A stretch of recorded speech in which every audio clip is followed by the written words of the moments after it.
देश के अंदर जिस तरीके से अमेरिका लगातार टैरिफ लगा रहा था और लोग ये सोच रहे थे कि मोदी प्रधानमंत्री नरेंद्र मोदी इससे थोड़े विचलित होंगे, तो ऐसा बिल्कुल भी नहीं था। दरअसल प्रधानमंत्री नरेंद्र मोदी ने अमेरिका को एक बड़ा झटका दे दिया है और इस झटके से कम डोनाल्ड ट्रंप की नींद तो उड़ गई है और उन लोगों की नींद उड़ गई है जो अमेरिकी बाजार में बहुत मोटा इन्वेस्ट कर रहे थे। हम आपको बताते हैं, दरअसल है क्या, आप सुबह सुबह उठते ही आप या तो फेसबुक पे अपनी फोटो अपलोड करते हैं, ट्विटर देखते हैं, या फिर आप इंस्टाग्राम देखते हैं, व्हाट्सएप पर आप अपने मैसेज करते हैं। ये आपकी दिनचर्या में शुमार था। परंतु अब ये जो दिनचर्या थी आपकी कहाँ से चल रही थी? हजारों करोड़, हजारों मील दूर अमेरिका में सर्च इंजन था जो जिसका नाम था गूगल। अब ये गूगल जो आप यहाँ कर रहे थे, वो गूगल के पास सारा डेटा सेव हो रहा था। गूगल इसको हैंडल कर रहा था सारी चीज़ों को, ये सर्च इंजन था।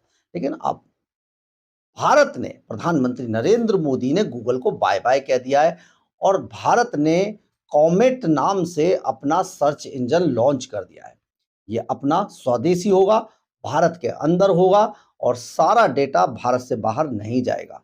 यानी कि अब गूगल को हम और बर्दाश्त नहीं करेंगे, साफ तौर पर कह दिया गया है। गूगल की जगह कॉमेट लॉन्च हो गया है, अमेरिका की नींद उड़ गई है और भारत के 80 करोड़ डिजिटल यूज़र अचानक अगर अमेरिका के गूगल से हटते हैं, तो अमेरिका को अरबों डॉलर का नुकसान एक झटके में होगा।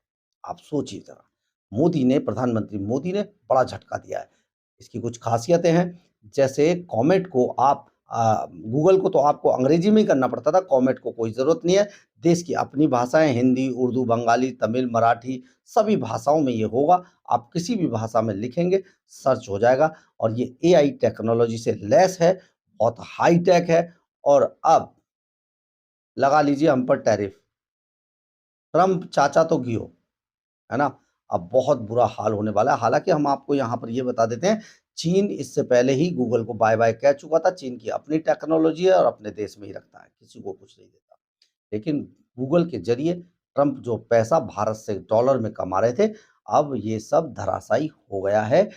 अब आप बहुत जल्दी आपके हाथों में मोबाइल के ज़रिए कॉमेट होगा और आप कॉमेट से सर्च करके स्वदेशी अपनाकर अपने देश का कितना फ़ायदा करेंगे, ये तो आपको आने वाला समय ही बताएगा।